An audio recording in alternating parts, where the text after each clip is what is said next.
হযরতে খাদিজাতুল কুবরা রাদিয়াল্লাহু তাআলা আনহা 40 বছরের বয়সের সময় মুহাম্মদ সাল্লাল্লাহু আলাইহি সাল্লামকে বিয়ে করেছিলেন। তখন তার বয়স 25 বছর। আর আজ 40 বছর বয়সে নবীজি নবুয়ত পেয়েছেন। 15টি বছর সময় পেয়েছেন রাসূলকে কাছে থেকে দেখার। হযরতে খাদিজা যখনই দ্বীনের দাওয়াত পেলেন, ও দেখা আল্লাহকে বিশ্বাস করতে হবে, মুহাম্মদ সাল্লাল্লাহু আলাইহি সাল্লামের নবুয়ত মানতে হবে, এই প্রশ্ন যখন সামনে এলো, হযরতে খাদিজা কোনো প্রশ্ন তোলেন নাই, এক মুহূর্ত দেরিও করেন নাই, সঙ্গে সঙ্গে পড়ে নিয়েছেন লা ইলাহা ইল্লাল্লাহু মুহাম্মাদুর রাসূলুল্লাহ। হযরত খাদিজা বললেন আবুল কাসেম। তিনি মুহাম্মদ সাল্লাল্লাহু আলাইহি সাল্লামকে আবুল কাসেম বলে ডাকতেন, হে কাসেমের পিতা, হে কাসেমের পিতা। আমি ঈমান আনলাম আল্লাহর উপরে যারে কোনোদিন দেখি নাই। আমি ঈমান আনলাম আপনার প্রতি, সেই আল্লাহর আপনি প্রেরিত রাসূল, নবী হিসেবে মেনে নিলাম। কারণ বিগত 15টি বছর আপনার সাথে থেকে আপনার মধ্যে যে আচরণ দেখেছি, এই আচরণ কোনো সাধারণ মানুষের হতে পারে না। আপনি অবশ্যই আল্লাহর নবী, আমার কোনো সন্দেহ নাই। রাসূলুল্লাহ যা করেছেন, চারিত্রিক বিপ্লব করেছেন। তার কৈশোর, তার যৌবন ওই জনগণের মধ্যেই হয়েছে। আল্লাহ তাআলা সিরিয়া থেকে নবী এনে মক্কায় চাপায় দেন নাই, মিশর থেকে নবী এনে মক্কার উপরে চাপায় দেন নাই। ওই সমাজেই তিল তিল করে তিনি বড় হয়েছেন মানুষের মাঝে। আর মানুষেরা এক পর্যায়ে মুহাম্মদ এই নামটা ভুলেই গেল, তাকে ডাকা শুরু করলো আল আমিন বলে। সুবহানাল্লাহ। এটা নবুয়ত পাওয়ার অনেক আগে তাকে ডাকতো আল আমিন। বিপদে পড়লে বলতো চলো আল আমিনের কাছে যাই, ঝগড়া হলে বলতো চলো আল আমিনের কাছে যাই, আমানত রাখতে হবে চলো আল আমিনের কাছে যাই। তার নামই লোকেরা ভুলে গেল। এক পর্যায়ে নাম প্রচারিত হলো আল আমিন, মানে কি? বিশ্বাসী। তিনি নিজেকে তিল তিল করে গড়েছেন, আল্লাহ তাআলা গড়ে তুলেছেন তাকে। হযরতে খাদিজা তার প্রতি ঈমান আনলেন।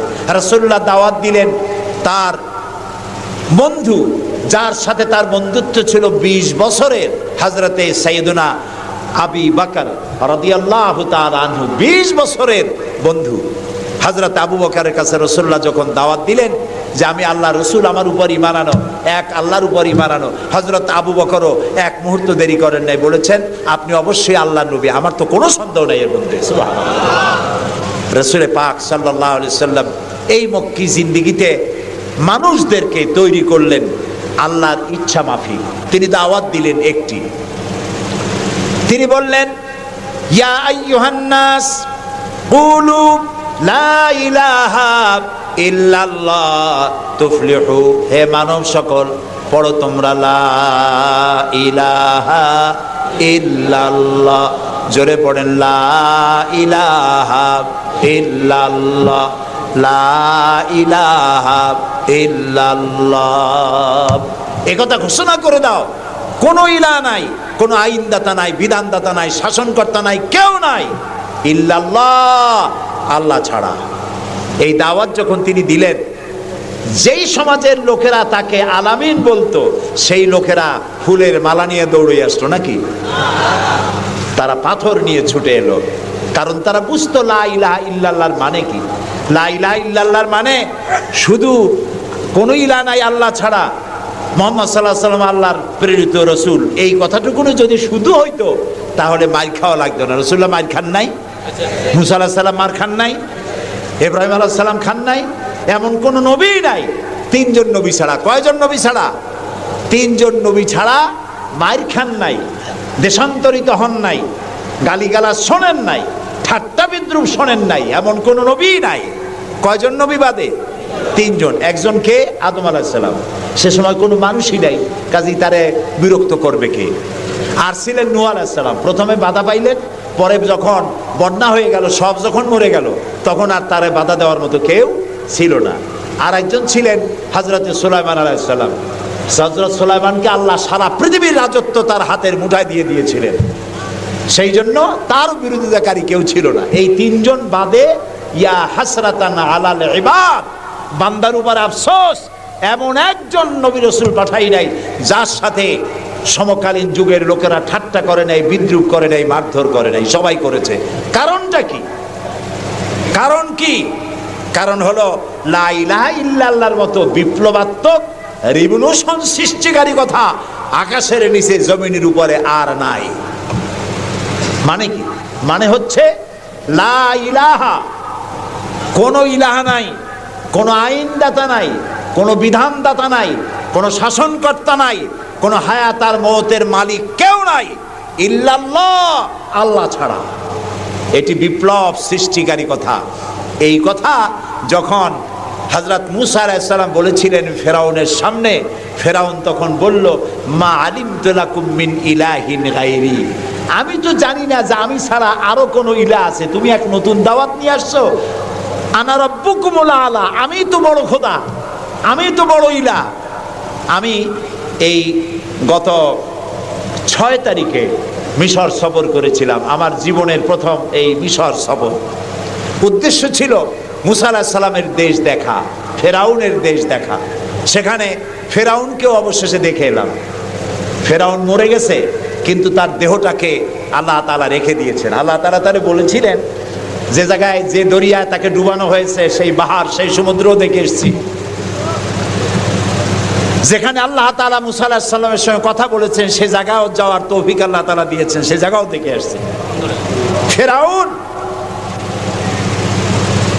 তাকে দেখার জন্য মিউজিয়ামের মধ্যে ঢুকলাম। 40 পাউন্ড মিশরীয় মুদ্রা, 40 পাউন্ড লাগলো।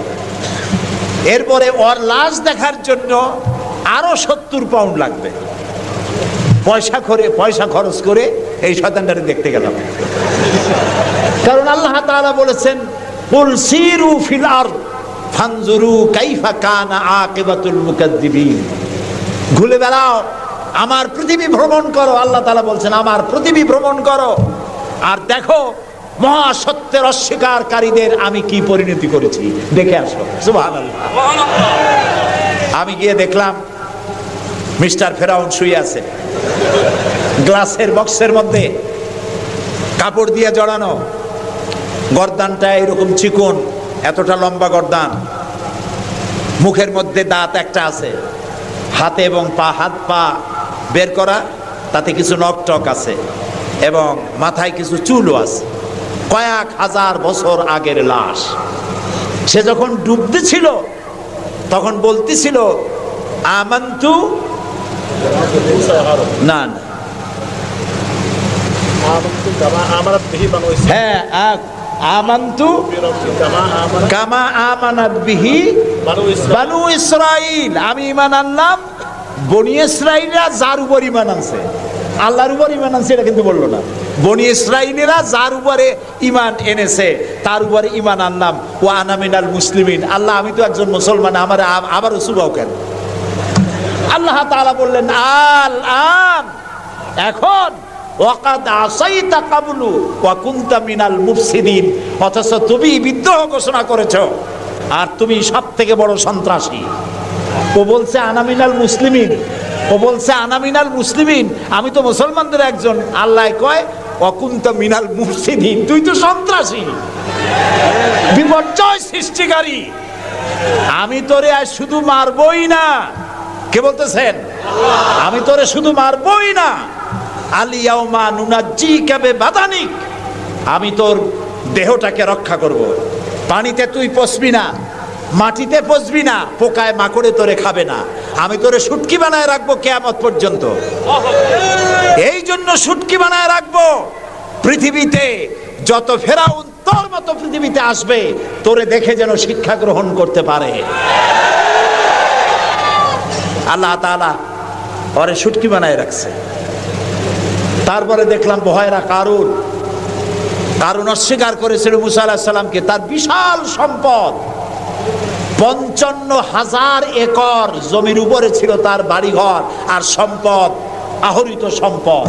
তার সিন্ধুকের চাবিগুলি বহন করত শত শত উটে। এখন চিন্তা করেন কত সম্পদের মালিক।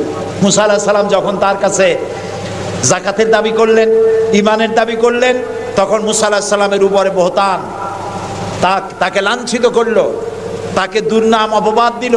মুসা আলাইহিস সালাম আল্লাহর কাছে গজব চাইলেন, আল্লাহ তাআলা তারে গজব দিলেন। 55,000 একর সম্পত্তি, বাড়িঘর, আর সে নিজে শুদ্ধ মাটির নিচে আল্লাহ গরক করে দিলেন। এখন বিরাট হ্রদে পরিণত হয়ে গেছে।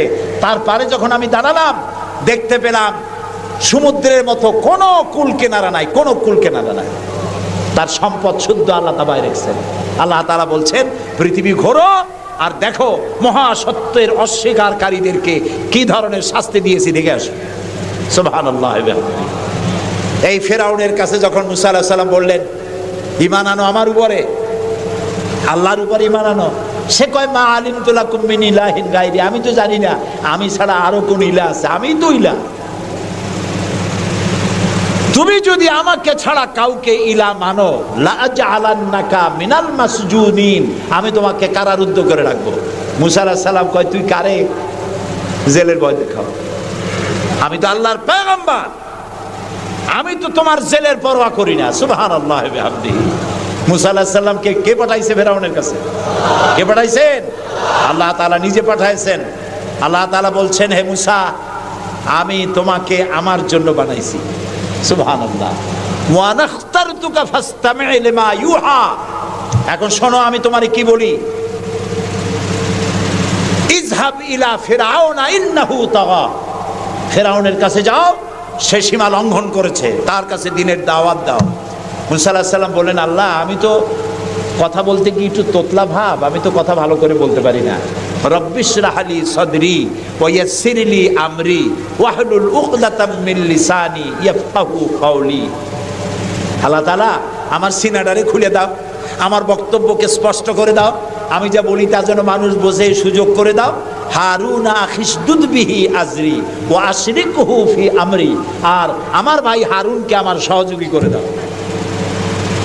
সুবহানাল্লাহ ওয়া বিহামদিহি। তিনি আল্লাহর দাওয়াত দিলেন। এই দাওয়াত দিতে গিয়ে হযরত মুসা আক্রান্ত হয়েছেন, ইব্রাহিম আলাইহিস সালাম আক্রান্ত হয়েছেন, নবী করিম সাল্লাল্লাহু আলাইহি ওয়াসাল্লাম আক্রান্ত হয়েছেন। আবু জাহেল, আবু লাহাব, উতবা, শাইবা, মুগীরা সবাই মিলে বলেছে আবু তালেবের কাছে মুহাম্মদ সাল্লাল্লাহু আলাইহি ওয়াসাল্লামকে বলুন যেন লা ইলাহা ইল্লাল্লাহর দাওয়াতটা না দেয়। এই দাওয়াতটা যদি না দেয়, যত বড় সুন্দরী মেয়ে উনি পছন্দ করবেন তার সাথে বিয়ে দিয়ে দেব। টাকা চাই, সোনা চাই, সব দেব। নেতৃত্ব চাই, তাও দেব। আল্লাহর নবীর কাছে এই প্রস্তাব যখন এলো, নবীজি বললেন, আমার চাচা, আপনি ওদেরকে শোনায় দেন। ওদের পক্ষে যেটা দেওয়া সম্ভব সেটা তো দেওয়া দূরের কথা, যেটা দেওয়া সম্ভব নয় তাও যদি ওরা আমাকে দিতে পারে, আকাশের সূর্যটা এনে যদি আমার ডান হাতে উঠায় দেয়, আর আকাশের পূর্ণিমার চাঁদটা যদি আমার বাম হাতে উঠায় দেয়, এর বিনিময়ে আমি মুহাম্মদুর রাসূলুল্লাহ সাল্লাল্লাহু আলাইহি ওয়াসাল্লাম এক মুহূর্তের জন্য তাওহীদের দাওয়াতকে বন্ধ করে দেব না। নবী করিম সাল্লাল্লাহু আলাইহি ওয়াসাল্লাম মক্কি জিন্দেগিতে মানুষের কাছে কালেমার দাওয়াত পৌঁছালেন। আর মূল লক্ষ্য হচ্ছে পৃথিবী কার? বলেন, পৃথিবী কার? আইন চলবে কার? আল্লাহর। সেই আইন প্রতিষ্ঠা করার জন্য একা একা করা যাবে না, একটা জনগোষ্ঠী তৈরি করা দরকার, একটা দক্ষ জনশক্তি তৈরি করা দরকার, যারা দেশ পরিচালনার যোগ্য। এরকম লোক রাসূলুল্লাহ মক্কির জীবনে 13 বছরে দক্ষ একটা জনগোষ্ঠী তৈরি করে ফেললেন। সুবহানাল্লাহ। দেখছেন দক্ষ কারে কয়? আবু বকর, ওমর, ওসমান, আলী, খাব্বাব, খুবাইব, আমের, তালহা, জুবাইর, আবু উবাইদা ইবনুল জাররাহ রিদওয়ানুল্লাহ তাআলা আলাইহিম আজমাইন। এই সব লোক তৈরি হয়ে গেল। সুবহানাল্লাহ। এই সব লোক তৈরি হয়ে যাওয়ার পর যে উদ্দেশ্যে রাসূলকে পাঠানো হয়েছিল সেই উদ্দেশ্য এখন কার্যকরী হচ্ছে। আমরা তো উল্টোপাল্টা কাম করি। 12ই রবিউল আউয়াল আসলেই পতাকা দিয়ে রাজধানী সাজাই। 12ই রবিউল আউয়াল আসলেই বিরাট একটা মিছিল, কোনো একজন লোককে সামনে রাখা, তারপর একটা মিছিল শুরু হয়ে গেল। তোমপে লাখো সালাম। কতগুলা পতাকা নিয়ে লাখো সালাম দিলাম, হাজার হাজার গাড়ি নিলাম, লোকজন নিলাম। এরপরে এক জায়গায় বসে নবী সালাম আলাইকা, ইয়া রাসূল সালাম আলাইকা, গরম গরম জিলাপি। রবিউল আউয়াল শেষ, রাসূলুল্লাহর মহব্বতও শেষ। বিশ্বাস করুন, এই সমস্ত জিনিস দিয়ে মূল টার্গেট টার্গেট থেকে মুসলমানদেরকে সরিয়ে দেওয়া হচ্ছে। আপনারা আমাকে জবাব দেন, যারা এই সব কাজ করে তারা বলে রাসূলুল্লাহর ভালোবাসায় করি। আপনি কি পারবেন রাসূলুল্লাহর লাখো সাহাবীদের মধ্যে একজন সাহাবীও রাসূলুল্লাহকে যে ভালোবাসা দিয়েছেন, পৃথিবীর সব মুসলমান একত্রিত হয়ে অতটা ভালোবাসা কেউ কি দিতে পারবে? পারবে? এবার বলেন, সাহাবীরা এরকম কোন মিছিল করেছেন রাসূলুল্লাহর জন্মদিনে? তার জন্মদিবস পালন করেছেন? করেন নাই। যেটা হাদিসে নাই আমরা তা করতে পারি না। যে মিলাদ এখন পড়া হয়, যে সিস্টেমে পড়ানো হয়, একত্রিত হয়ে ইয়া নবী সালাম আলাইকা, ইয়া রাসূল সালাম আলাইকা, সাহাবীরা এরকম করেন নাই, তাবিঈনরা করেন নাই, তাবিঈনরা করেন নাই। মিলাদের এই সিস্টেম চালু হয়েছে রাসূলের ইন্তেকালের অন্তত 600 বছর পর। ফাইনা তাযহাবুন, কোথায় চলছি আমরা? রাসূলের মূল অনুষ্ঠান ছেড়ে দিয়ে, মূল কাজ ছেড়ে দিয়ে ভিন্ন পথে প্রবাহিত হচ্ছি। আমাদেরকে বিভিন্ন শব্দের মার প্যাচে সিরাতুন নবী করব না মিলাদুন নবী করব, মিলাদ পড়বো তো দাঁড়ায় পড়বো না বসে পড়বো, এই সমস্ত চক্করের মধ্যে ভালাই দিয়া টার্গেটে যাওয়ার পথের থেকে আমাদেরকে বাধাগ্রস্ত করা হচ্ছে। প্রিয় ভাই সব, নবী করিম সাল্লাল্লাহু আলাইহি ওয়াসাল্লাম জনশক্তি তৈরি করে ফেললেন, একটা রাষ্ট্র চালাবার মতো লোক তৈরি হয়ে গেল। আপনি যদি এই যে আর্মির ট্রেনিং হয়, শীতকালীন মহড়া হয়, আর্মির ট্রেনিং হয় কেন? এত পয়সা দিয়ে আর্মি টিকায় রাখা হয় কি জন্য? কি জন্য? দেশ রক্ষার জন্য। আমরা তো সবাই দেশপ্রেমী, আমরা দেশ রক্ষা করতে তো আমরাই পারি। আর্মিদেরকে এত পয়সা খরচ করে করানো হচ্ছে কেন?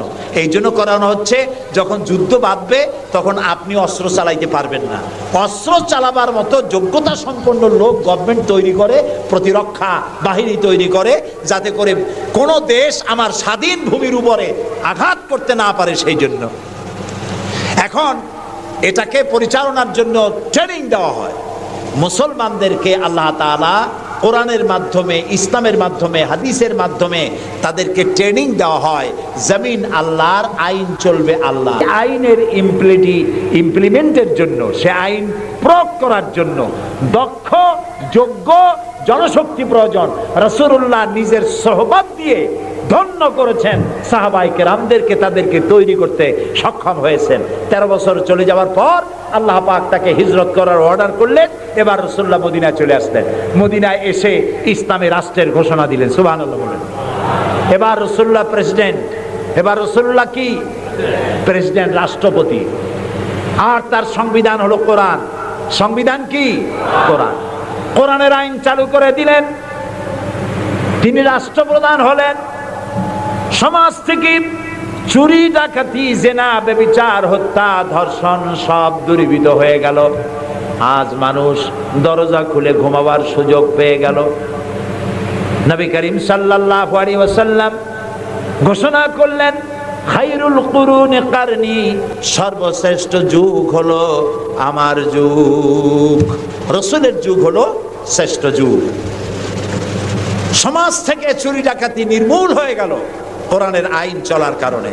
যারা বিরোধিতা করছিল তারাও দেখলো যে মুহাম্মদ সাল্লাল্লাহু আলাইহি ওয়াসাল্লামের সাথে আমরা খামোখাই বিরোধিতা করেছি, উনি তো আমাদের বিরোধী লোক না, উনি তো আমাদের ধর্মের বিরুদ্ধের লোক না, উনি তো দেশে আইন দিয়েছেন এমন যে আইনের মাধ্যমে মানুষ তার নিজের ধর্ম পালন করতে পারে, চুরি করে না, ডাকাতি করে না, মানুষ খাবার পায়, পরার পায়, থাকার পায়, সবকিছুর গ্যারান্টি পেয়েছে। আল্লাহ তাআলা তখন একটি সূরা নাজিল করলেন। আল্লাহ তাআলা সূরা নাসর নাজিল করলেন, ইযা জাআ নাসরুল্লাহি ওয়াল ফাত ওয়া রাআইতান নাসা ইয়াদখুলুনা ফি দীনিল্লাহি আফওয়াজা। আল্লাহ তাআলা বলেন, যখন আল্লাহর পক্ষ থেকে বিজয় আসবে, আল্লাহর সাহায্য যখন আসবে, তখন দেখতে পাবে দলে দলে লোকেরা ইসলামে প্রবেশ করছে। রাসূলুল্লাহর ইন্তেকালের সময় দেখা গেল আশেপাশে যত গোত্রে ছিল, এলাকা ছিল, সব পড়ে ফেলেছে লা ইলাহা ইল্লাল্লাহু মুহাম্মাদুর রাসূলুল্লাহ। কাফের বলতে আর কেউ ছিল না। শান্তি পেল, নিরাপত্তা পেল। ইসলাম শান্তি এবং নিরাপত্তা। এই শান্তি এবং নিরাপত্তার পথে মানুষ যাতে আর না আসতে পারে, সেই জন্য আজকের পৃথিবীর বৃহৎ শক্তি লেগেছে ইসলামকে ধ্বংস করার জন্য। আজ আমাদেরকে বলা হচ্ছে সন্ত্রাসী, মুসলমানদেরকে বলা হচ্ছে সন্ত্রাসী আর মৌলবাদ। আপনারা বলেন বাংলাদেশের মতো এত শান্তি আর কোথায় আছে বলেন?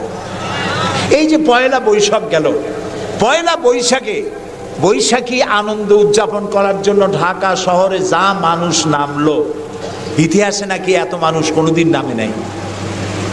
পেটে বাচ্চা, কোলে বাচ্চা, ঘাড়ে বাচ্চা, এগুলো নিয়ে রাত 12টা 1টা পর্যন্ত রাস্তায় রাস্তায় হিন্দু মুসলমান দৌড়দৌড়ি করেছে। কোনো অশান্তি ছিল?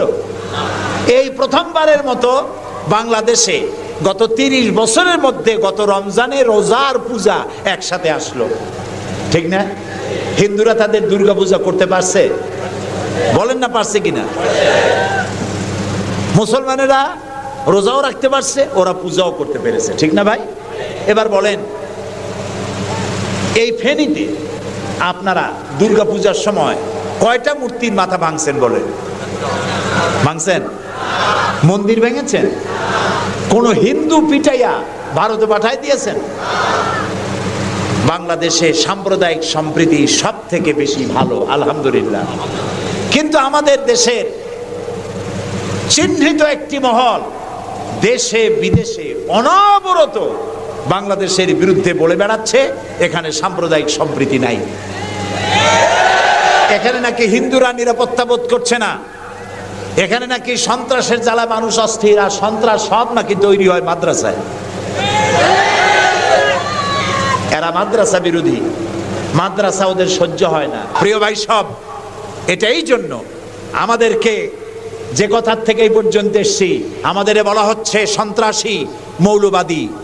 বাংলাদেশে সন্ত্রাসী এটি একটি গল্প, আন্তর্জাতিক সন্ত্রাসের সাথে বাংলাদেশের কোনো সম্পর্ক নাই, আলহামদুলিল্লাহ। আমরা আমেরিকাকে বলতে চাই, অভিশপ্ত ইহুদিরা প্রত্যেক দিন প্যালেস্টাইনি মুসলমানদেরকে হত্যা করছে, এটা কি সন্ত্রাসী তৎপরতা নয়? ইহুদিরা প্রতিদিন তাদের বুলডোজার দিয়ে ফিলিস্তিনের মুসলমানদের বাড়ি ঘর বুলডোজার দিয়ে মাটির সাথে গুড়িয়ে দিচ্ছে, এটা কি সন্ত্রাসী তৎপরতা নয়? সেই অভিশপ্ত ইহুদি জাতির প্রধানমন্ত্রী শ্যারন, তারে বুশ বলছেন তিনি নাকি শান্তির পায়রা। তা আমি বলেছি, শ্যারন যদি হয় শান্তির পায়রা, তাহলে পৃথিবীতে অশান্তির শকুনের নাম কি?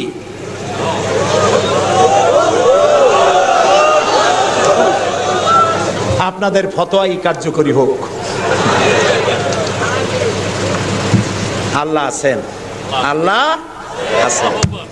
ও তো ভালো, ফেরাউন ওর থেকে শক্তিশালী ছিল, নমরুদ ওর থেকে শক্তিশালী ছিল।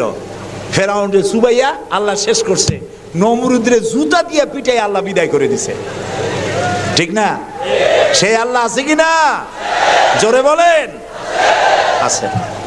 তবে ওয়ামাকারু ওয়ামাকার আল্লাহ ওয়াল্লাহু খায়রুল মাকিরিন। আল্লাহর কৌশল, আল্লাহ সব থেকে বড় কৌশলী। ও বলতেছে মুসলমান শেষ করে দেবে, কলে কলে সব শেষ করবে, মুসলমান ইসলামের রাষ্ট্র শেষ করে দেবে। আল্লাহ তাআলা তার ঘরের মধ্যে মুসা আলাইহিস সালামের মারার চেষ্টা করছিল না ফেরাউন? একটা পুরুষও বাঁচতে দেবে না, সব মেয়ে লোক জিন্দা রাখবো, মেয়ে লোক সব মেরে ফেলবো, এরকম বলছিল না? সেই জায়গায় আল্লাহ মুসারে বানাইছেন কিনা? লালিত পালিত করছেন কোথায়? ফেরাউনের ঘরের মধ্যে। যে বুশ দুনিয়া থেকে ইসলাম আর মুসলিমদেরকে মিটাতে চান, সেই বুশের ঘরের মধ্যে আল্লাহ তাআলা ইসলাম ঢুকাই দিছে। উনি লাগছেন ইসলাম রে শিকল কাটার জন্য, মেয়ে লোকরে মসজিদের ইমামতি করার জন্য। কারা কি করতেছে আমরা বুঝি, আমরাও ভাত খাই। আমার জাতি মদ খাইয়া চোখ লাল করে না, আল্লাহর মেহেরবানি। তোমার জাতি করে। আমেরিকায় মেন্টাল হসপিটালে রুগী সব থেকে বেশি, পাগল বেশি দুনিয়ার সব জায়গায়। দুনিয়ার সবচাইতে বেশি পাগল কোন দেশে? আমেরিকায়। কারণ ওদের ব্রোকেন ফ্যামিলি, যৌথ পরিবার না, স্বামী স্ত্রী বিশ্বাস করে না, স্ত্রী স্বামীরে বিশ্বাস করে না, বাপ ছেলেরে স্নেহ করে না, ছেলে মায়ের ভক্তি করে না। অশান্তির জ্বালায় মাথার চুল চতুর্দিক দিয়ে কাটিয়া মাথার উপরে তালপট্টির দ্বীপ বানায় রাখে। কেউ বা মাথার চুল ছোট ছোট করে কাটিয়া পিছনের দিকে বাসার নাম্বার, মোবাইল নাম্বার লিখে রাখে। আমি দেখে কইছি, শয়তানে যদি দেখে, শয়তান খালি কানবে আর বলবে যে আমি শয়তান হয়েছিলাম কি কাজে। এইটা তো খাড়া শয়তান। শান্তি নাই, অশান্তির দাবানল জ্বলছে গোটা আমেরিকা জুড়ে। ওরা মুসলমানদের ঐতিহ্য ধ্বংস করার জন্য একটা কোথার থেকে শয়তান মহিলা এনে মসজিদের ইমামতি করেছে। আর ওর পেছনে যারা নামাজ পড়ছে সেগুলো সব বেনামাজি, কোনো নামাজি না। আর যিনি ইমামতি করেছেন, পত্রিকা এসেছে তার নাকি স্বামী ছাড়াই একটা বাচ্চাও হয়েছে। এই হলো ইমাম। যে জাতের ইমাম সেই জাতের মুয়াজ্জিন, সেই জাতের মুক্তাদি। প্রিয় ভাই সব, 9/11-এর পরে ওই জাতির মধ্যে চিন্তা হয়েছিল যে মুসলমানেরা নাকি বোমা মারে সব জায়গায়। পত্রপত্রিকা আসছে মুসলমানরা বোমা মারছে। তো মুসলমানরা এই আধুনিক বোমা বানাবার শক্তি পায় কোথায়? নিশ্চয়ই কোরআন শরীফ আছে। এই কোরআন শরীফ পড়া শুরু করলো। কোরআন শরীফ পড়িয়া তারা দেখতে পেল যে এর মধ্যে তো বোমা বানাবার কথা নাই, বরং সন্ত্রাসের বিরুদ্ধে বক্তব্য আছে। সন্ত্রাসীদের কি শাস্তি হবে তাও সূরা মায়েদার মধ্যে আল্লাহ বলে দিয়েছেন।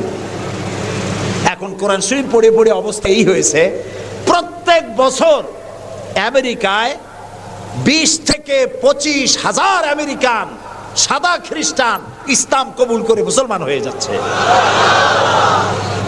ঠেকাইতে পারবে না ইসলামকে। ইসলাম হলো সূর্যের মতো, এদিক দিয়ে ডুবে দেখা যায় পশ্চিম দিক দিয়ে ডুবে গেছে, আর বুঝি উঠবে না। সকালবেলা দেখে পূব দিক দিয়ে কি হয়েছে, উদিত হয়ে গেছে। আবার ওদিকে ডুবলো, এদিক দিয়ে উঠলো। ইসলামও এইরকম। মনে হয় ইরাকে ইসলাম শেষ, আফগানে শেষ হয়ে গেল, আল্লাহ তাআলা আবার ফিলিস্তিন দিয়ে উঠায় দেবে, বাংলাদেশ দিয়ে উঠায় দেবে, কাশ্মীর থেকে উঠায় দেবে। ইসলাম রে নিবাইতে পারবে না। ইউরিদুন আলী ইউতফিউ নূর আল্লাহ বিআফওয়াহি আল্লাহু মুতিম্মু নূরি। মুখের ফু দিয়ে ইসলামকে নিবানো যাবে না। এটা কার? ইসলাম কার? আল্লাহ তাআলার। সেই জন্য আমরা চাই ইসলামকে মানুষকে বুঝায়া, মানুষকে আস্তে আস্তে ইসলামের দিকে নিয়ে আসা। আল্লাহ তাআলা আমাদেরকে সেই তৌফিক দান করুন, আমরা বলি আমিন। আমার জন্যে যদি কোনো বুলেট এর উপরে আমার নাম লেখা থাকে, পৃথিবীর সমস্ত মানুষ আমাকে পাহারা দিয়ে সেই বুলেট থেকে আমাকে রক্ষা করতে পারবে না। আর যদি কোনো বুলেটে আমার নাম লেখা না থাকে, সারা পৃথিবীর সমস্ত মানুষ বৃষ্টির মতো গুলি বর্ষণ করলেও একটি গুলিও আমাকে বিদ্ধ করতে পারবে না। এটার নাম হলো ঈমান। এটার নাম কি?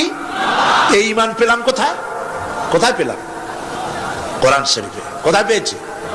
আল্লাহ রাব্বুল আলামিন বলেন, وما هم بضارين به من أحد إلا بإذن الله। একথা সুস্পষ্ট, আল্লাহর অনুমতি ব্যতিরেকে বান্দার কোনো ক্ষতি সাধন কেউ করতে পারে না। জোরে বলেন সুবহানাল্লাহ। কেউ কারো কোনো ক্ষতি করতে পারবে না। যেটা ক্ষতি যদি কিছু থাকে কিসমতে, ওটা তো মুকদ্দার ছিল, তকদির ছিল, সেটাই হবে, এর বাইরে কিছুই হবে না। সুতরাং মুমিন ব্যক্তি সে সাহসী হবে। সে কখনো চিন্তা করবে না মৃত্যুর ভয়ের। উদ্দেশ্য হাসিলের জন্য হয় শরীরের পতন, না হয় মন্ত্রের সাধন। Do or die.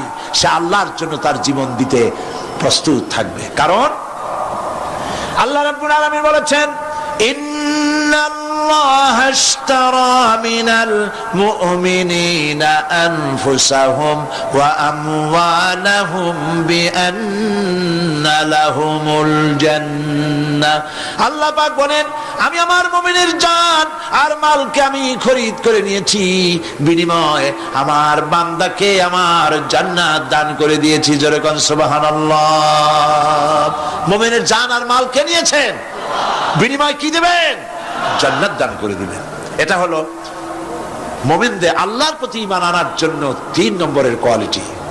4th নম্বরে আল্লাহর উপর ঈমান আনলে 4 নম্বরের যে ফায়দাটা, সে ফায়দা হচ্ছে আশাবাদ এবং মানসিক প্রশান্তি। আল্লাহর প্রতি একটা নির্ভরতা এবং আশার সৃষ্টি হয়ে যায়। সে কখনো নিরাশ হয় না। কারণ একটা মানুষ পাপ করলো, চুরি করেছে, ডাকাতি করেছে, জেনা করেছে, হত্যা করেছে, শয়তানি করেছে, বদমাশি করেছে, সব করেছে। এখন শয়তান তাকে ওয়াসওয়াসা দিতে পারে। সেই জন্য আল্লাহ রাব্বুল আলামিন বলেছেন, লা তাকনাতু মির রাহমাতিল্লাহ, বান্দারে আমার রহমত থেকে নিরাশ হয়ে যেও না। আল্লাহর রহমত, বান্দা তোমার গুনাহ কতটুকু? তোমার গুনাহ যদি হয় পাহাড় সমান, আমার রহমত আকাশ সমান। তোমার গুনাহ যদি হয়ে যায় আকাশ সমান, তাহলে আমার রহমত তো আমার আরশে আজিমকে ছাড়ায় গেছে। সুবহানাল্লাহ, সুবহানাল্লাহ বলুন। সুতরাং মুমিন বান্দার এই আশা থাকে। গুনাহ মানুষে করেই, গুনাহ করা স্বাভাবিক। আল্লাহ পাক বলেছেন যে ব্যক্তি গুনাহ করে আর এরপরে আমার কাছে মাফ চায়, আমি তাকে ক্ষমা করে দেই, মাফ করে দিই। সুবহানাল্লাহ। সুতরাং ইমানদার লোকদের আশা হয়, দুরারোগ্য ব্যাধি তাকে ধরেছে, সে হতাশ হবে না, মরে যাওয়ার জন্য প্রতীক্ষায় সে সময় গুনবে না, বরং তার মনের মধ্যে আশার সঞ্চার হবে, আমার রোগ আল্লাহ ভালো করে দিতে পারেন। পারেন না? আমাদের জাতির পিতা কি নাম কি? হযরত ইব্রাহিম আলাইহিস সালাম। কোরআন শরীফের ভিতরে তার কথা আল্লাহ পাক কোট করে দিয়েছেন। আমাদের জাতির পিতা হযরত ইব্রাহিম আলাইহিস সালাম বলেছেন, আল্লাযী খালাকানি ফাহুয়া ইয়াহদিন। আল্লাহ তিনি আমাকে সৃষ্টি করেছেন, তিনি আমাকে রাস্তা দেখান। ওয়াল্লাযী হুয়া ইউতঈমুনি ওয়া ইয়াসকিন। আর আমি যখন ক্ষুধার্ত হই তিনি আমাকে খাওয়ান, যখন তৃষ্ণার্ত হই তিনি আমাকে পান করান। ওয়া ইযা মারিতু ফাহুয়া ইয়াশফিন। আর যখন আমি অসুস্থ হই, রোগাক্রান্ত হই, আল্লাহ রাব্বুল আলামিন তখন আমাকে রোগ মুক্ত করে দেন। সুবহানাল্লাহ। আমার অসুখ হলে কে রোগ মুক্ত করেন? সুতরাং দীর্ঘস্থায়ী কোন রোগ হয়েছে, মুমিন হতাশ হবে না, মুমিন হতাশ হবে না। হতাশ হয় কেবলমাত্র কাফের। হতাশ হয় কে? মুমিন কখনো হতাশ হয় না। হতাশ হওয়া ইমানের পরিপন্থী কাজ। আল্লাহ পাক বলেছেন, লা তাকনাতু মির রাহমাতিল্লাহ, আমার রহমত থেকে মায়ুস হয়ো না। দেখেন হযরত আইয়ুব আলাইহিস সালামের কত বড় রোগ হয়েছে, শরীর পোকায় ধরেছে, জর্জরিত হয়েছে, দুর্গন্ধ হয়েছে, গ্রামের লোকেরা তাকে বের করে দিয়েছে, স্ত্রী পুত্র পরিজন সব চলে গিয়েছে। এমনকি জিহ্বায় যখন পোকা ধরল, হযরত আইয়ুব আলাইহিস সালাম আল্লাহ রাব্বুল আলামিনের দরবারে ফরিয়াদ করলেন, আন্নি মাসানিয়াদ-দুররু ওয়া আনতা আরহামুর রাহিমিন। আয় আল্লাহ, আমি অসুস্থ হয়ে পড়েছি, আমি রোগাক্রান্ত হয়েছি, আর তোমার নাম রহমান রহিম, তুমি আমাকে রোগ মুক্ত করো। হযরত আইয়ুব আলাইহিস সালাম আল্লাহর দরবারে ফরিয়াদ করলেন, রব্বুল আলামিন সারা শরীরে পোকায় জর্জরিত হয়ে গেছে, এখন আমার জিহ্বায় পোকা ধরেছে, মাবুদ গো আমি তোমার কাছে ফরিয়াদ করি, আমার জিহ্বায় পোকা দিও না, কারণ জিহ্বাটাও যদি নষ্ট হয়ে যায় তাহলে তোমার মতো আল্লাহর জিকির আমি কি দিয়া করব। হযরত আইয়ুব আলাইহিস সালাম আল্লাহ পাকের কাছে যখন এ ধরনের ফরিয়াদ জানালেন, রব্বুল আলামিন তাকে তার রোগ মুক্ত করে দিলেন, তার স্ত্রী পুত্র সব আল্লাহ রব্বুল আলামিন ফিরাইয়া দিলেন। সুবহানাল্লাহ। সুতরাং মুমিন ব্যক্তি, কোরআন শরীফে সব আছে, কোরআনের মতো শ্রেষ্ঠ ওয়াজের কিতাব পৃথিবীতে আর, শুধু বোঝার দরকার। বিপদে, যত বড় বিপদ আসুক, কোন বিপদে মুমিন ধৈর্য হারাবে না। হযরত ইয়াকুব আলাইহিস সালামের ছেলে ইউসুফ আলাইহিস সালামকে যখন তিনি হারায় ফেললেন, তিনি অধৈর্য হয়ে গেছিলেন নাকি? অধৈর্য হন নাই। কারণ আমি আমার বক্তৃতার সূচনায় বলেছি, আমরা কল্যাণ বুঝি না, অকল্যাণও বুঝি না। কোন বিপদ আসতে পরে আমরা হয়রান হয়ে যাই, কিন্তু বিপদের মধ্যে কল্যাণ আছে আমরা তা বুঝতে পারি না। কথা বুঝে আসছে? হযরত ইউসুফ আলাইহিস সালামকে কুয়ার ভিতরে ফেলে দেওয়া হলো। 11 ভাই মনে করেছে কুয়ার ভিতরে ফেলে দিয়া ইউসুফ আলাইহিস সালামকে মেরে ফেললাম, কিন্তু তারা বোঝে নাই আসল কামটা কি হয়েছে। এটা তো কুয়া নয়, এটা একটা টানেল, এটা একটা সুড়ঙ্গ। একদিকে কেনান হলো তার এক মুখ, ওই সুড়ঙ্গের এক মুখ হলো কেনানের। কেনান ইউসুফ আলাইহিস সালামকে ফেলে দেওয়া হলো কুয়ার ভিতরে মারার জন্যে, কিন্তু আল্লাহ পাকের ইচ্ছা ইউসুফ আলাইহিস সালাম মরবে না। এই টানেলের অপর প্রান্ত, মিশরের সিংহাসনের টানেলের এপার দিয়া ইউসুফ আলাইহিস সালামকে ঢুকালেন, অপর প্রান্তে মিশরের সিংহাসনে ইউসুফকে আল্লাহ বসাইয়া দিলেন। হযরত ইয়াকুব ছেলের জন্য অধৈর্য হলেন না। যখন তিনি খবর পেলেন ছেলে বাঘে খেয়ে ফেলেছে, তিনি তখন বলেছেন ফাসাবরুন জামিলুন আসাল্লাহু আইয়াতিয়ানি বিহিম জামিআ ইন্নাহু হুয়াল আলিমুল হাকীম। ফাসাবরুন জামিল, আমি উত্তম ভাবে ধৈর্য ধারণ করলাম এবং আমি বিশ্বাস করি আল্লাহ রাব্বুল আলামিন আমার হারানো সবকিছু আমাকে ফিরিয়ে দিবেন। বহু বছর পর যখন হযরত ইউসুফ আলাইহিস সালাম প্রেসিডেন্ট হয়েছেন মিশরের, 11 ভাই গেল সেখানে সাহায্য আনার জন্য। সেই ঘটনা তো শোনাবো না, এমনি বলে যাচ্ছি। এরপরে তিনি তাদেরকে পরিচয় দিলেন, ওরা ভয় পেয়ে গেল। তিনি বললেন ভয়ের কোনো কারণ নাই, লা তাসরিবা আলাইকুমুল ইয়াউম, আজকে আমি কোনো প্রতিশোধ তোমাদের নেব না। সুবহানাল্লাহ। এর নাম পয়গম্বর, এর নাম কি? আল্লাহর নবী। আমি আজকে কোনো প্রতিশোধ তোমাদের নেব না, তোমরা যাও। পিতার অবস্থা তিনি জানলেন, কাঁদতে কাঁদতে পিতার চোখ দুটো নষ্ট হয়ে গেছে। ইয়াকুব আলাইহিস সালাম, হযরত ইউসুফ আলাইহিস সালাম বললেন যাও। নিজের জামাটা খুললেন, গায়ের জামা খুলে বললেন ভাইরা আমার এই জামা নিয়ে যাও, আর আমার আব্বার চোখের উপরে এই জামাটা রেখে দিও। ছেলেরা যখন হযরত ইউসুফ আলাইহিস সালামের জামা নিয়ে মিশর থেকে রওনা করেছে, গল্প নয়, উপন্যাস নয়, আল্লাহ পাক এই কোরআন শরীফের সূরা ইউসুফে বলেছেন জামা নিয়ে মিশর থেকে রওনা করেছেন। কোথায় মিশর আর কোথায় কেনান? কেনানে বসে হযরত ইয়াকুব আলাইহিস সালাম বলছেন তোমরা যদি আমাকে মতিভ্রম পাগল যদি মনে না করো তাহলে একটা কথা বলি, আমার নাকে এখন আমি ইউসুফের গন্ধ পেতেছি। তোমরা যদি আমাকে মতিভ্রম না করো তাহলে আমি বলি আমি কিন্তু ইউসুফের গন্ধ পেতেছি। সুবহানাল্লাহ। হযরত ইউসুফ আলাইহিস সালামের জামা এনে ভাইরা যখন হযরত ইউসুফের চোখের উপরে রেখে দিলেন, হযরত ইয়াকুবের দুটো চোখ সাথে সাথে আল্লাহ ভালো করে দিলেন। ফাসাবরুন জামিল, ধৈর্য ধরো। ইমানদার ব্যক্তি আশার উপরে তার জীবন বাঁচে, কারণ যত বড় বিপদ আসুক না কেন আশ্রয় পাওয়ার একটা জায়গা আছে, তার নাম হলো আল্লাহ। নাম কি? বলেন আল্লাহ। সবাই বলেন আল্লাহ আল্লাহ আল্লাহ আল্লাহ। হযরত ইউনূস আলাইহিস সালাম মাছটাকে গিলে ফেলে দিল, মাছটাকে গিলে মাটির অতল তলদেশে চলে গেছে। এত বড় বিপদ পৃথিবীর কোন মানুষের হতে পারে নাকি? বলেন, কি বলেন? মাছের পেটের ভিতরে জানালা নাই, দরজা নাই, বেরোবার কোনো পথ নাই, মাছ গেছে পানির অতল তলদেশ। আল্লাহ পাক কোরআন শরীফের ভিতরে মানুষকে শোনান, আল্লাহ ওয়াজ করছেন। সুবহানাল্লাহ বলেন। আল্লাহ পৃথিবীর মানুষকে ওয়াজ করছেন, দুনিয়ার মানুষকে শোনান। আমার ইউনূস তো ধৈর্য হারা হয় নাই। ওয়াযান্নুন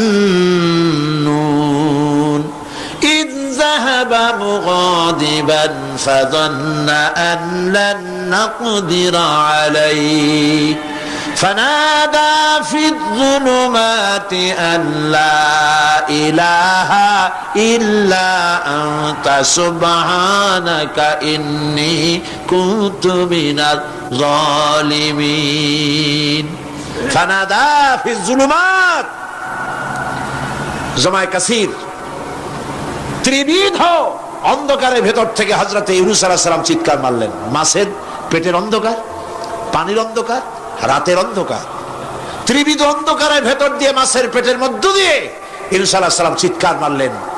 অধৈর্য হন নাই, হার্ট ফেল করেন নাই। তিনি বলছেন, পড়েন আমার সাথে, লা ইলাহা ইল্লা আনতা সুবহানাকা ইন্নী কুনতু মিনাজ জালিমিন। তুমি ছাড়া কোনো ইলাহ নাই, কোনো পোষ্য নাই, মাবুদ নাই। তোমার পবিত্রতা ঘোষণা করছি, আমি জালিমদের অন্তর্ভুক্ত হয়ে গেছি। ইউনূস আলাইহিস সালাম যখন কাঁদতেছিলেন, আল্লাহ রাব্বুল আলামিন সেই কান্না শুনেছিলেন কিনা? বলেন, শুনছিলেন কিনা? শুনতে পেয়েছিলেন কিনা? পানির ভিতরে কেউ শুনে নাই, মাছের পেটের ভিতরে ইউনূস আলাইহিস সালাম কিভাবে চিৎকার করছেন, মাছের পেটের ভিতরের আওয়াজ পানির ভিতরে কেউ শোনে নাই, জমিনের কেউ শোনে নাই, অন্তরিক্ষে কেউ শোনে নাই, সাত আকাশের ভিতরে কেউ শোনে নাই, কিন্তু আরশে আজিমের মালিক আল্লাহ রব্বুল আলামিন শুনতে পেয়েছেন।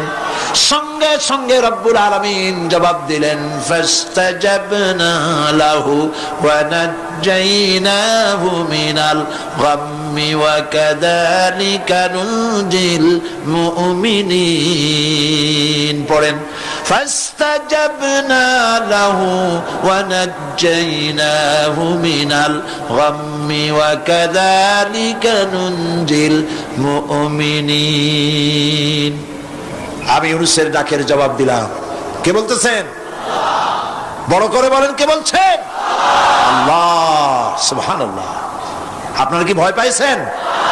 ভয় পেয়েছে মুসলমান? আল্লাহ রাব্বুল আলামিন বলেন, আমি আমার ইউনূসের ডাকের জবাব দিলাম। শুধু জবাব দেই নাই, আমি ইউনূসকে তার মাছের পেটের ভিতর থেকে বাঁচায় দিলাম। মাছের পেটের মধ্যে বেদনা শুরু হয়ে গেল। এমন বেদনা হয়েছে মাছ এখন বমি না করে পারে না। কথা বুঝতে পেরেছে? মাছ এখন বমি না করে পারে না।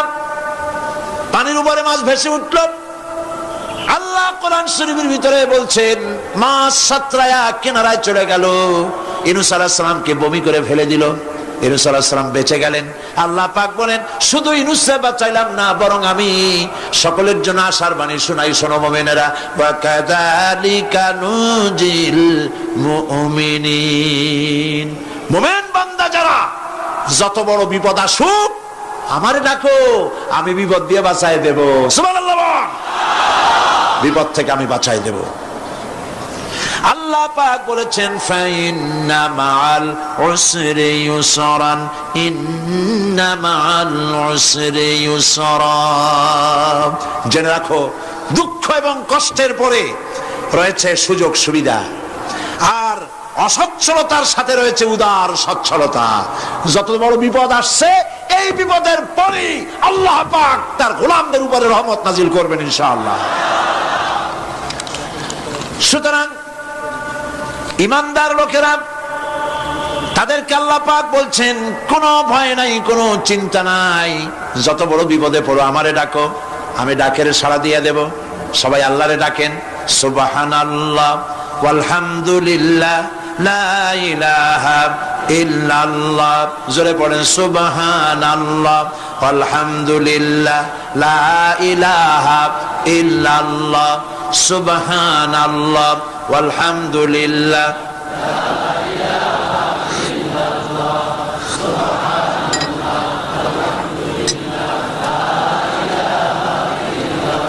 লা ইলাহা ইল্লাল্লাহু মুহাম্মাদুর রাসূলুল্লাহ।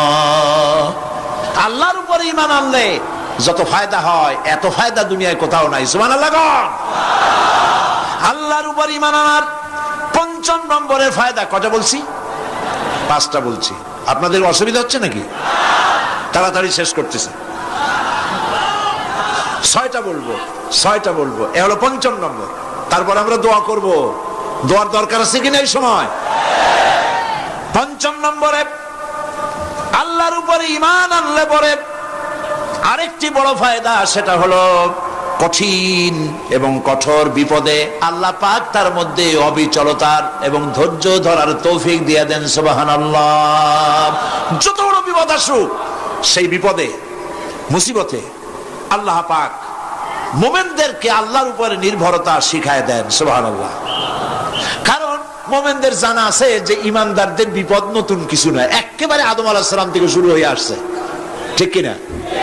আদম আলাইহিস সালামের বিপদ হয় নাই? আদম আলাইহিস সালামের বিপদ কি? শয়তান। তার বিপদ কি? শয়তান ছিল বিপদ। প্রত্যেক নবীর সময় মানুষের নবীদের কষ্ট দিয়েছে, তাই নাই?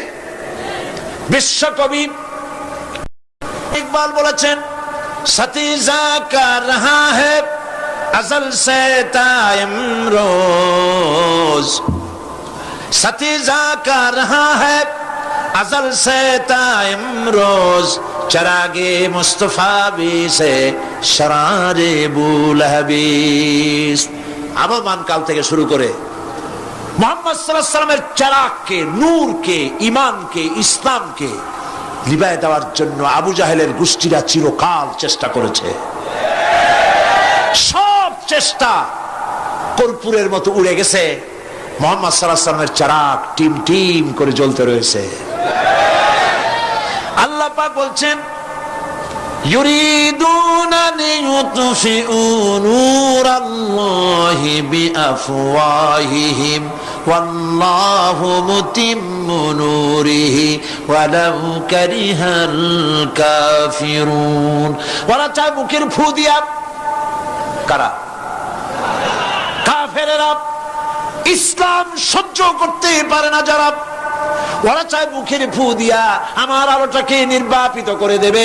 আল্লাহ পাক বলেন, ওয়াল্লাহু মুতিম্মু নূরি, আমি আমার নূরকে পূর্ণতা দান করব, তাতে কাফির বেঈমানদের মনের ভিতরে যত জ্বালা হোক, যন্ত্রণা হোক, ওদের কলজা যত পুরুক, ইসলাম তার বিজয় পতাকা নিয়ে উঠবেই, কেউ ঠেকাতে পারবে না।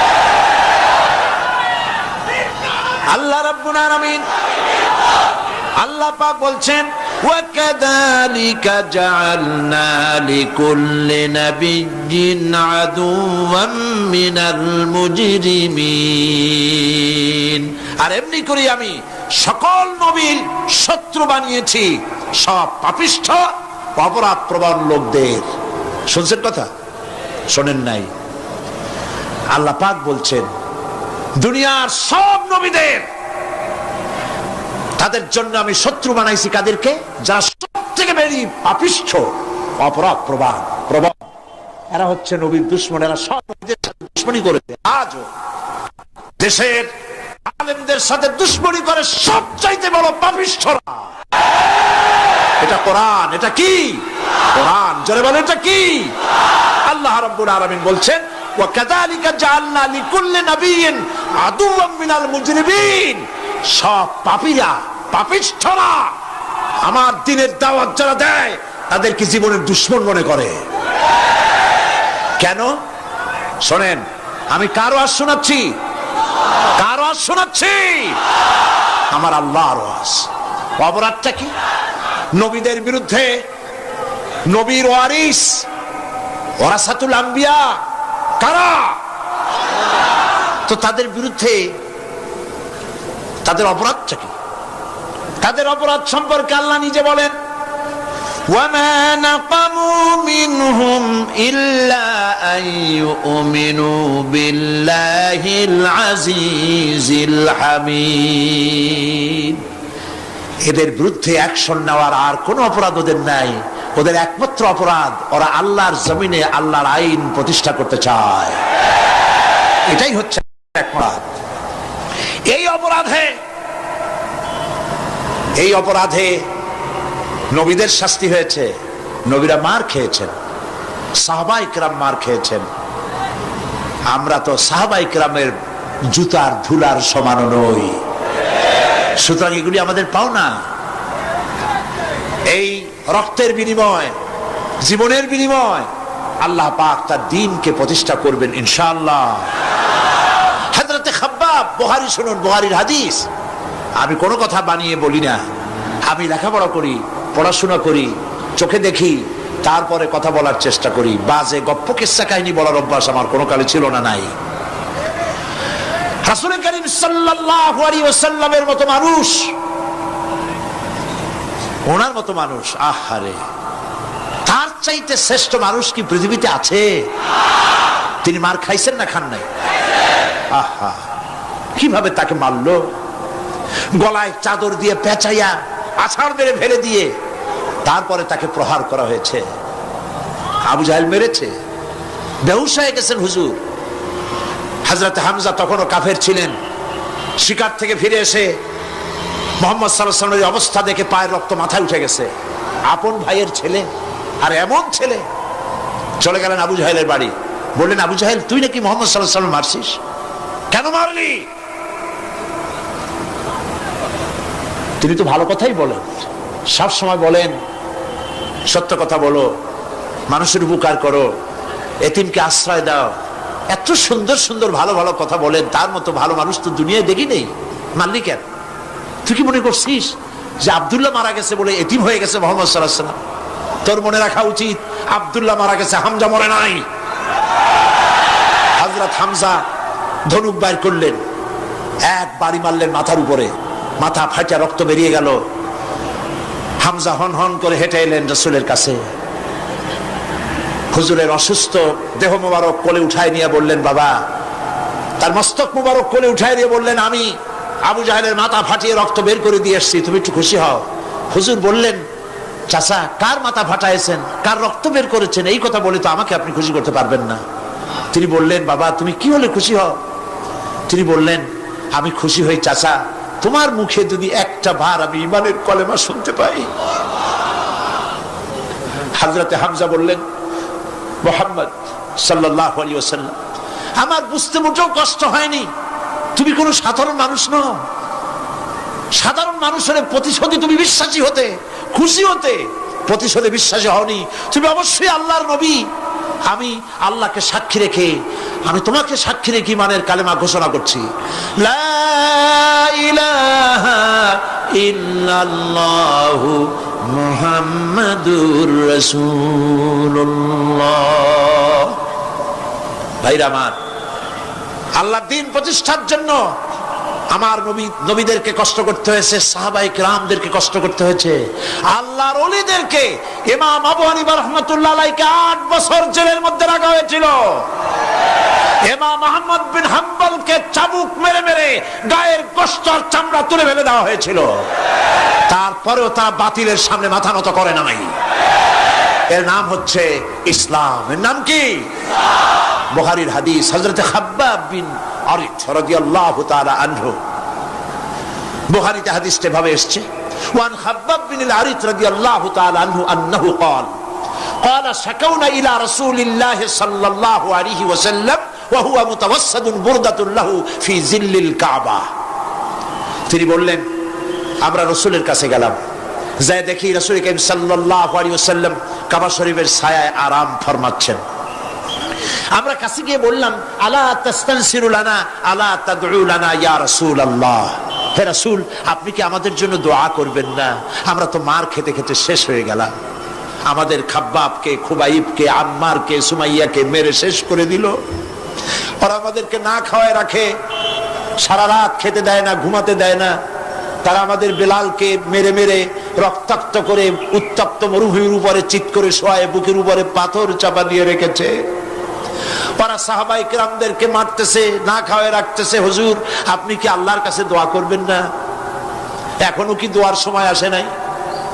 হাদিস শরীফে এসেছে, হুজুর সাল্লাল্লাহু আলাইহি ওয়াসাল্লাম উঠে বসলেন, বললেন, ও খাব্বাব, তোমাদের আগে এই পৃথিবীতে যারা দ্বীনের দাওয়াত নিয়ে এসেছিলেন, সমকালীন রাষ্ট্র শক্তি তাদেরকে ধরত, ফায়ুহাজুর রাজুলু ফায়ুহফারু লাহু ফিল আরদ, তাদেরকে ধরে তাদের জন্য কবর খনন করা হতো জীবিত মানুষের জন্য। ফায়ুজআলু ফিহা, এরপরে সেই গর্তের ভিতরে তার কোমর পর্যন্ত গেড়ে দেওয়া হতো। সুম্মা ইউতা বিল মানশার, এরপরে করাত আনা হতো। ফায়ুদাউ আলা রাসিহি, এরপরে সেই করাত তার মাথার উপরে রাখা হতো। ফায়ুজআলু নিসফাইন, করাত দিয়া ঘষে ঘষে চিরে চিরে জীবিত মানুষকে দ্বিখণ্ডিত করে ফেলে দেওয়া হতো। মা ইয়াসুদ্দুহু যালিকা আন দীনিহি, এত কষ্ট দেওয়ার পরেও আল্লাহর গোলামদেরকে এক চুল জায়গা দিন থেকে সরায় দেওয়া যায় নাই। ওয়াল্লাহি ওয়াল্লাহি, ও খাব্বাব আমি আল্লাহর নামে কসম করি, লাইউতাম্মান্নাল্লাহু হাযাল আমরা হাত্তা ইয়াসিরু রাকিবু মিন সানআ ইলা হাদরামাউত। আমি আমার আল্লাহর নামে কসম করি। কে কসম করছেন? সুবহানাল্লাহ বলবেন না? রাসূলুল্লাহ কসম করছেন, আমি কসম করি আল্লাহর, সেদিন বেশি দূরে নয় যেদিন ইয়েমেনের রাজধানী সানা থেকে শুরু করে হাজরামাউত পর্যন্ত হাজার হাজার মাইল সওদাগরেরা তাদের পণ্য নিয়ে, মহিলারা তাদের সৌন্দর্যের পসরা নিয়ে একাকিনী অথবা দলবদ্ধভাবে যাতায়াত করবে মরুভূমির উপর দিয়ে। লা ইয়াখাফু ইল্লাল্লাহ, আল্লাহ ছাড়া তাদের অন্তঃকরণে কোনো ভয় থাকবে না। ওয়ালাকিন্নাকুম তাস্তাজিলুন, তোমরা বড্ড তাড়াহুড়ো করছো, অপেক্ষা করো, সেরকম সময় আসবে।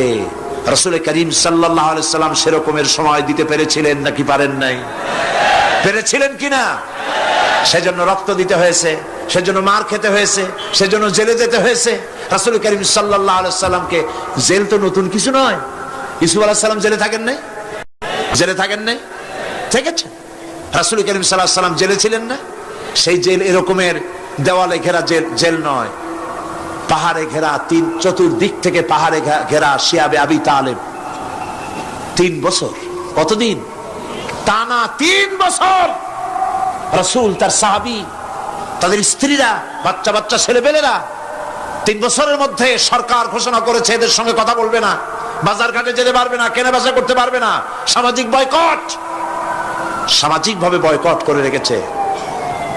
সাথে যা ছিল খাবারগুলি শেষ হয়ে গেছে, তারপরে উট ছিল, ভেড়া ছিল, খাইয়ে শেষ হয়ে গেছে। এরপরে যখন কিছু নাই, উটের চামড়া ভিজায়া ভিজায়া, শুকনা চামড়া ভিজায় খেয়েছে। যুবকেরা ক্ষুধার যন্ত্রণায় বাবলা গাছের পাতাগুলি চাবায় খাইতে গিয়া কাটা ফুটে জিহ্বা থেকে রক্ত পড়েছে। বাচ্চা ছেলেপেলেগুলি মায়ের বুকে দুধ পায় নাই, না পায়া বাচ্চারা চিৎকার করে উঠেছে।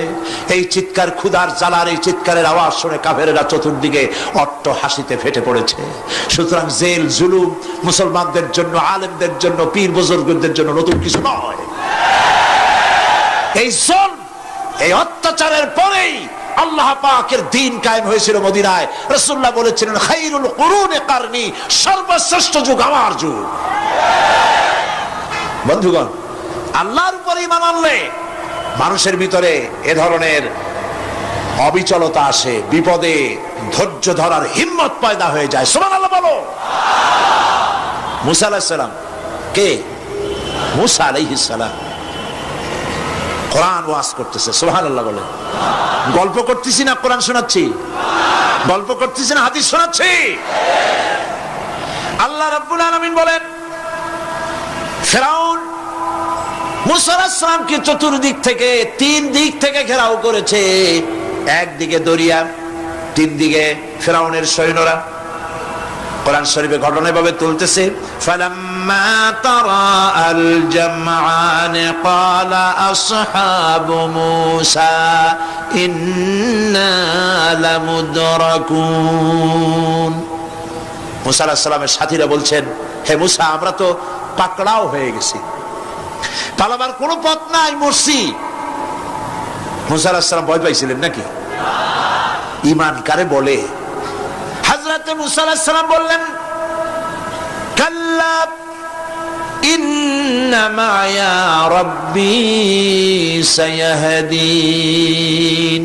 নিশ্চয় নয়, অবশ্যই নয়, রব্বি সায়াহদিন, আমার প্রভু অবশ্যই, সিন দিয়ে বোঝানো হচ্ছে অবশ্যই আমার রব আমার জন্য রাস্তা করে দেবেন।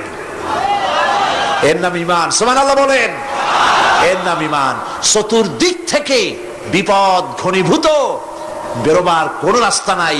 ওর মধ্য দিয়ে ওমাইয়াত্তাকিল্লাহা ইয়াজআল লাহু মাখরাজা, কোন রাস্তা নাই, চতুর্দিকে অন্ধকার। এরপরে যদি বান্দা আমার উপরে ভয় করে, আমাকে ভালোবাসে, আমাকে ভয় করে, সবর ইখতিয়ার করে, অন্ধকারের ভেতর থেকে নিশ্ছিদ্র অন্ধকারের ভেতর দিয়ে আলোর রশ্মি বের করে মুমিনদের যাওয়ার জন্য রাস্তা করে দেব। মুসা আলাইহিস সালাম বললেন, ভয় পাইও না, আল্লাহ আমাদের পথ তৈরি করে দিবেন। আল্লাহ রাব্বুল আলামিন হযরত মুসা আলাইহিস সালামকে বললেন, হাতের লাঠি দিয়া দরিয়ার উপরে আঘাত করো। মুসা আলাইহিস সালাম আঘাত করলেন। রাস্তা দরকার ছিল একটার। মুসা আলাইহিস সালামের এক আঘাতে রব্বুল আলামিন দরিয়ার ভিতরে মুসা আলাইহিস সালাম এবং তার সাথী সঙ্গীদের পারাপারের জন্য 12টা রাস্তা পয়দা করে দিলেন। গল্প না কোরআন। রাস্তা তৈরি হয়ে গেল 12টা, সব পার হয়ে গেল। ফিরআউন তার দলবল নিয়ে আসছে। আল্লাহ রাব্বুল আলামিন বলেন, ওয়া আনজাইনা মূসা ওয়া মান মাআহু আজমাইন। সুম্মা আগরাকনাল আখারিন। মুসা আলাইহিস সালামকে পার করলাম, পিছনে যারা আসতেছিল, কারা আসতেছিল? ফেরাউন। ফেরাউন আসছে তার দলবল নিয়ে, আসে রাস্তা দেখিয়া মনে করছে ওর বাজানের তৈরি করে রাস্তা, দলবল নিয়ে নামছে, দরিয়ার মাঝখানে এলো, আল্লাহ পাক অর্ডার করলেন কুন, ব্যাস রাস্তা বন্ধ হয়ে গেল। রাস্তা কি হয়ে গেল? শুরু হয়ে গেল চুবনি। পানির ভিতরে চুবনি খাচ্ছে, নিচে যায় উপরে ওঠে, পানি খাইতে খাইতে পেট পটকা মাছের মতো এরকম মোটা হয়ে গেছে, ডুবে ডুবে সব মরছে। এখন ফেরাউন একা, কেউ নাই, ফেরাউন একা।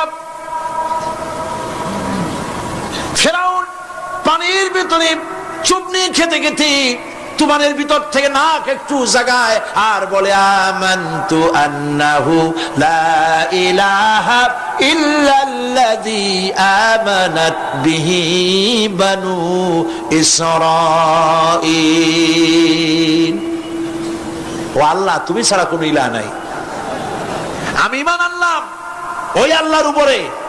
বনি ইসরাঈল ঈমান আনছে যার উপরে, কাজী বনি ইসরাঈলদের পার করে দিয়েছো, আমারও পার করো আল্লাহ, তুমি রক্ষা করো, আমি তো মুসলমান। ওয়া আনা মিনাল মুসলিমিন, আমি তো মুসলমান, কলেমা পড়লাম, তারপরও চুবাও কেন? আল্লাহ রাব্বুল আলামিন বলেন, আল আন, এখন ওয়াকাদ আসাইতা ক্বাবলু ওয়া কুনতা মিনাল মুফসিদিন, এখন ঈমান আনতেছ, আর এর পূর্বে আমার দিন যারা জমিনে প্রতিষ্ঠিত করতে চেয়েছে তাদেরকে জেল দিয়েছো, জুলুম করেছো, অত্যাচার করেছো, আজ তোমাকে ছাড়বো না। তোমাকে শুধু মারবই না, আলিয়াউমা নুনাজ্জিকা বিবাদানিক, আলিয়াউমা নুনাজ্জিকা বিবাদানিক, আমি তোরে শুধু মারবই না। কে বলতেছেন? জোরে বলেন, কে বলতেছেন? আমি তোরে শুধু মারবই না, আল ইয়াউমা নুনাজ্জিকা বিবাদানিক, আমি তোর শরীরটারে বাঁচায় দেব, তোর শরীর পানিতে পচবে না, পোকায় খাবে না, মাটিতে পচাবে না, তোরে আমি শুটকি বানায় রাখবো কিয়ামত পর্যন্ত। দুনিয়ায় যত ফেরাউন আর ফেরাউনের বাচ্চারা আসে, তোরে দেখে যেন তারা ইতিহাস স্মরণ করে। আল্লাহ রাব্বুল আলামিন কোরআনে কারীমের মধ্যে পরিষ্কার করে মানুষদেরকে বুঝায় দিয়েছেন, আল্লাহর উপর ঈমান আনলে পরে তার হিম্মত বেড়ে যায়, মনের বল বেড়ে যায়। সুবহানাল্লাহ। হযরত রাসূল করিম সাল্লাল্লাহু আলাইহি ওয়াসাল্লাম কাফের বেঈমানেরা চতুর্দিক থেকে বাড়ি ঘেরাও করে রেখেছে, পালাবার কোনো পথ নাই। ঘুমেছিলেন তিনি, জিবরাইল এসে বলেন, ইয়া রাসূলুল্লাহ, ঘুমের থেকে জাগুন, আল্লাহ আপনাকে সালাম বলেছেন, আর আপনাকে হিজরত করার জন্য মদিনায় আল্লাহর অর্ডার করেছেন। বাড়ির চতুর্দিকে কাফেররা তরবারি নিয়ে দাঁড়ানো। নবীজি ঘুমের থেকে জেগে হযরত আলীকে ডেকে বলেন, আলী রে, আমার বিছানায় আমার চাদর মুড়ি দিয়া ঘুমায় থাকো, আল্লাহ আমাকে অর্ডার করেছেন, আমি মদিনায় চললাম। হযরত আলী হুজুরের দিকে তাকায় বলেন, ইয়া রাসূলুল্লাহ, আপনার বিছানায় আপনার চাদর মুড়ি দিয়ে আমি ঘুমায় থাকবো, সকালবেলায় কাফের বেঈমানেরা এই ঘরের মধ্যে প্রবেশ করে আপনার কম্বলের নিচে আমারে দেখে তারা মোহাম্মদ মনে করে আমারই তারা কেটে কেটে টুকরা টুকরা করে দেবে। আমার কোনো আপত্তি নাই, কোনো ভয় নাই, কোনো চিন্তা নাই, কোনো দুঃখ নাই, বরং আমার মনের মধ্যে এটাই তৃপ্তি হবে যে আমি আলীর জীবনের বিনিময়ে আল্লাহর নবী দুনিয়ায় বেঁচে থাকেন। নবীজি ঘরের থেকে বেরোলেন, চতুর্দিকে দেখেন কাফের বেঈমানেরা দাঁড়ানো, শত শত কাফের, হাতে তরবারি। হুজুর সাল্লাল্লাহু আলাইহি ওয়াসাল্লাম এক মুষ্টি বালু হাতে নিলেন, এক মুঠো বালু হাতে নিয়ে ফু দিয়া বালুগুলো ছেড়ে দিলেন। ঘরের চতুর্দিকে যত কাফের ছিল সবগুলির চোখের মধ্যে বালি ঢুকে গেছে। চোখের মধ্যে যদি বালি ঢোকে তাহলে কি মজা লাগে না? দুই হাত দিয়া সমানে ঘষা শুরু করছে কাফেরেরা, দুই চোখ আঙ্গুল দিয়া ঘষাঘষি করছে। এই ফাঁক দিয়া নবীজি বেরিয়ে গেলেন, একটা কাফেরও দেখে নাই নবী কোথায় গেলে। আল্লাহ পাক পরবর্তী সময়ে নবীজিকে শোনায় দিলেন, ওয়ামা রামাইতা ইয রামাইতা ওয়ালাকিন্নাল্লাহ রামা। নবী আপনি নিক্ষেপ করেন নাই, যখন আপনি নিক্ষেপ করছিলেন আপনি তো শুধু ধুলাগুলো ধরে এমনি ছাড়ছেন। ঘরের চতুর্দিকে সমস্ত কাফেরদের চোখে বালি পৌঁছে দেওয়ার দায়িত্ব আমার কুদরত গ্রহণ করেছিল। নবীজি হযরত আবু বকরের বাড়িতে এলেন, দরজায় দাঁড়িয়ে নক করেছেন, ভেতর থেকে আওয়াজ এলো। হুজুর বললেন, ইয়া আবু বকর। হযরত আবু বকর পিছন থেকে দরজার মধ্য থেকে ঘরের মধ্য থেকে জবাব দিলেন, লাব্বাইক ওয়া সাদাইকা ইয়া রাসূলুল্লাহ। হুজুর প্রশ্ন করলেন, আবু বকর গভীর রাত্রে জিবরাইল আমারে ঘুম থেকে জাগাইলো, তোমারে জাগাইলো কে? এক ডাকে উঠলা কেমনে? হযরত আবু বকর বলেন, ইয়া রাসূলুল্লাহ, আপনি আমারে নিয়ে হিজরত করবেন বলেছিলেন, আমি চিন্তা করেছি না জানি কত রাত্রে নবীজি আসেন, আর আমার দরজায় দাঁড়ায়া নবীজি আমারে ডাকবেন, আমি থাকবো শুয়া, বেয়াদবি হয়ে যাবে। এই জন্য বিছানায় না ঘুমায়া আপনার পবিত্র জবানের ডাক শোনার জন্য এত রাত ধরে এই দরজার সঙ্গে দাঁড়ায়া দাঁড়ায়া ঘুমাইতেছিলাম। নবীজি হযরত আবু বকর রাদিয়াল্লাহু তাআলা আনহুকে সঙ্গে করে নিয়া মদিনার পথ পরিহার করে মেসফালার মধ্য দিয়ে যারা হজে গেছেন দেখে আসছেন, মেসফালা জাবালে কেদোয়া, মেসফালার উপর দিয়া জাবালে কেদোয়ার উপর দিয়া আরো একটা পাহাড় পাড়ি দিয়া জাবালে সুরে চলে গেলেন। সন্ধ্যা হয়ে গেল, ফজর হয়ে কি বলে ফজরের রক্ত হয়ে গেল। হযরত আবু বকর বলেন, ইয়া রাসূলুল্লাহ, পালাবার উপায় নাই, ধরা পড়ে যাব, তাড়াতাড়ি চলেন গুহার মধ্যে ঢুকি।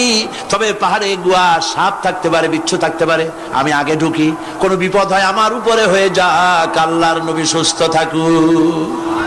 হযরত আবু বকর কি মহব্বত, নিজের জীবনের চাইতে রাসূলের মহব্বত বেশি, সুবহানাল্লাহ।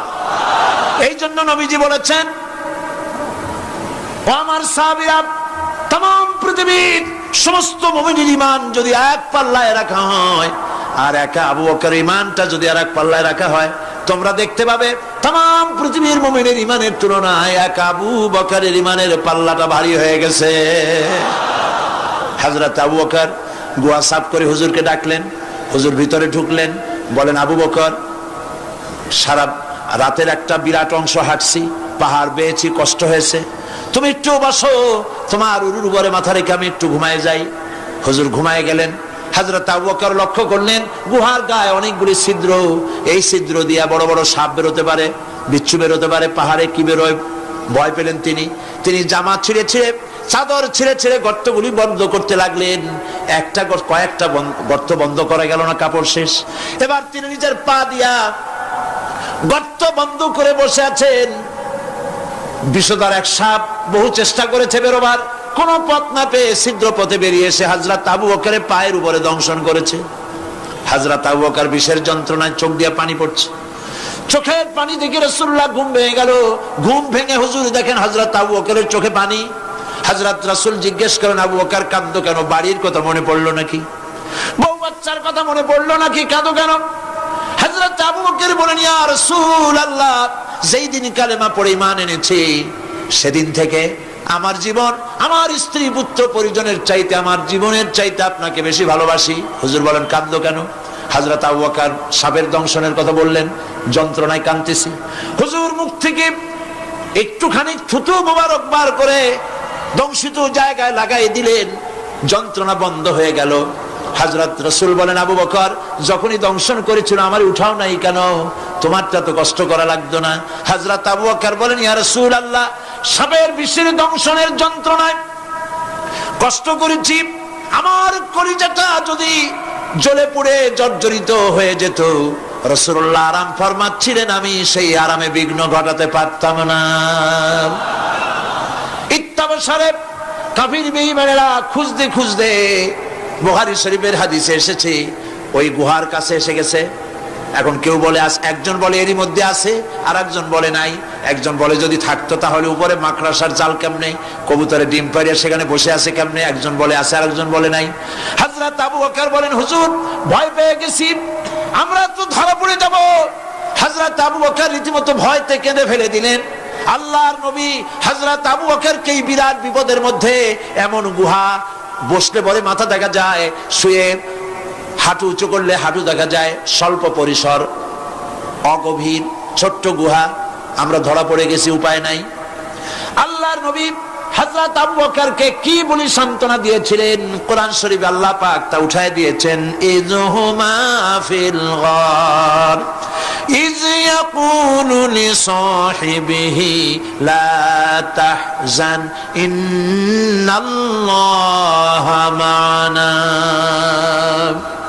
ও আমার সাথী, ভয় পেও না, আমরা মাইনরিটি নই, আমরাই মেজরিটি, কারণ আল্লাহ রাব্বুল আলামিন আমাদের সাথে আছেন। ربنا تقبل منا إنك أنت السميع العليم وتب علينا إنك أنت التواب الرحيم سبحان ربك رب العزة عما يصفون وسلام على المرسلين والحمد لله رب العالمين واجعل آخر كلمة عند الموت لا إله إلا الله محمد رسول الله. السلام عليكم ورحمة الله.